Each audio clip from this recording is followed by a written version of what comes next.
وہ آزماتا بھی ہے اور نوازتا بھی ہے، اس کا ہر انداز بہت خوبصورت ہے، کیونکہ وہ رحمان بھی ہے اور رحیم بھی ہے۔ اللہ کو بہت پسند ہے جب تم اس پر توکل کر کے تمام پریشانیاں بھول جاتے ہو، صبر کرتے ہو۔ یقین کرو وہ پھر نوازنے میں دیر نہیں کرتا۔ کوئی تمہارا دل دکھائے تو ناراض مت ہونا، کیونکہ قدرت کا قانون ہے، جس درخت کا پھل زیادہ میٹھا ہوتا ہے لوگ پتھر بھی اسی کو مارتے ہیں۔ دکھ، درد، تکلیف اگر اللہ کی ناراضگی ہوتی تو یہ نبیوں کو نہ ملتی۔ یہ نعمت ہے جو اللہ کا راستہ دکھاتی ہے۔ نماز کی فکر اپنے اوپر فرض کر لو، خدا کی قسم دنیا کی فکر سے آزاد ہو جاؤ گے اور کامیابی تمہارے قدم چومے گی۔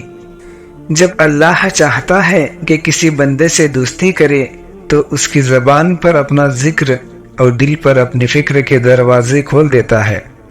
ماں کی ایک عادت خدا سے بہت ملتی ہے، دونوں ہی معاف کر دیتے ہیں۔ ہمیشہ چھوٹی چھوٹی خوشیوں کا استقبال کیا کرو، کیونکہ انہی کے پیچھے محبتوں کا سیلاب ہوتا ہے۔ دو اعمال ایسے ہیں جن کا ثواب کبھی تولا نہیں جا سکتا، معاف کرنا اور انصاف کرنا۔ وضو جوانوں کی طرح کرو، نماز بوڑھوں کی طرح پڑھو اور دعا بچوں کی طرح مانگو۔ جو آپ کی برائی کرتے ہیں انہیں کرنے دے، کیونکہ برائی وہی کرتے ہیں جو برابری نہیں کر سکتے۔ غلط بات پر غصہ آ جانا شرافت کی نشانی ہے، لیکن اسی غصے کو پی جانا مومن کی نشانی ہے۔ تین لوگ جب آپ کے سامنے بات کر رہے ہو تو انہیں مت روکے، والدین، بچہ اور غم زدہ انسان، کیونکہ ان کا دل بول رہا ہوتا ہے۔ بہترین رشتہ وہ ہے جو آپ کے عیب جان کر بھی آپ سے تعلق ختم نہ کرے، اور بے شک یہ رشتہ آپ کا اللہ کے علاوہ کسی سے نہیں۔ ہمیشہ ایسے شخص کا چناؤ کرو جو تمہیں عزت دے، کیونکہ عزت محبت سے کہیں زیادہ خاص ہوتی ہے۔ اللہ تو کبھی بھی کچھ بھی کر سکتا ہے، تو پھر تم سے کس نے کہہ دیا کہ جو فوراً نہ ملے وہ پھر دوبارہ کبھی نہیں مل سکتا۔ مشکلات ہمیشہ بہترین لوگوں کے حصے میں آتی ہے، کیونکہ وہ اس کو بہترین طریقے سے انجام دینے کی صلاحیت رکھتے ہیں۔ اگر کسی کی تکلیف دیکھ کر تمہیں تکلیف ہونے لگے تو سمجھ لینا تم اللہ کے بنائے بہترین انسان ہو۔ کامیابی کی پہلی سیڑھی کوشش ہے، کوشش سے غلطی، غلطی سے سبق، سبق سے تجربہ اور تجربے سے کامیابی حاصل ہوتی ہے۔ رسول اللہ صلی اللہ علیہ وسلم نے فرمایا، جو مسلمان کسی بھی تکلیف میں گرفتار ہوتا ہے تو اللہ تعالیٰ اس کی وجہ سے اس کے گناہ اس طرح جھاڑ دیتے ہیں جیسے درخت کے پتے جھڑ جاتے ہیں۔ جب اللہ پاک کو آپ کی زندگی میں اچھا موڑ دینا ہوتا ہے تو برے لوگوں کی حقیقت آپ کے سامنے لے آتا ہے۔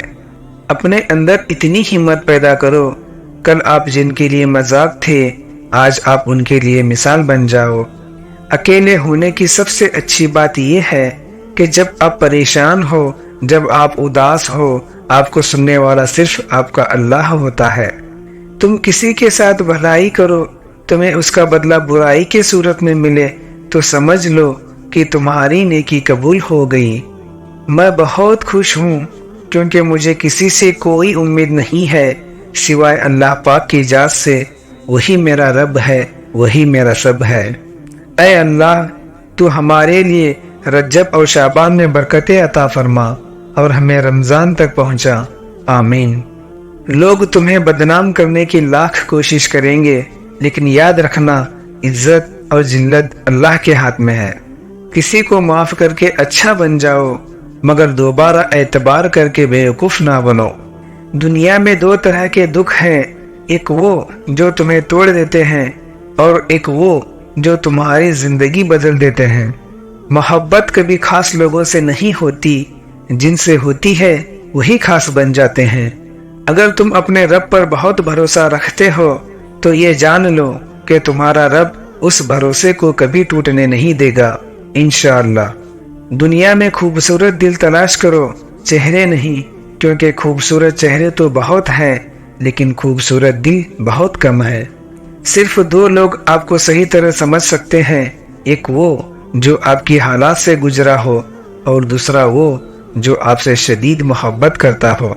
جب تم پر کوئی مشکل آ جائے تو کسی کا احسان نہ لو، کیونکہ مصیبت 4 دن کی ہوتی ہے اور احسان زندگی بھر کا ہوتا ہے۔ جو شخص تمہارے خون میں سے نہ ہو مگر پھر بھی تم کو عزت دے اور پیار دے تو بے شک وہ تمہارے لیے بہترین رشتہ ہے۔ سب سے بہترین صبر وہ ہے جو تم نے اللہ کی رضا کے لیے کیا۔ شاید تمہیں وہ چیز ناگوار ہو جو تمہارے لیے اچھی ہو، اور شاید تمہیں وہ چیز پسند ہو جو تمہارے لیے بری ہو۔ اللہ جانتا ہے اور تم نہیں جانتے۔ ایک دن سونے نے لوہے سے کہا، ہم دونوں ہی لوہے کی ہتھوڑی سے پیٹتے ہیں، پر تم اتنا چلاتے کیوں ہو؟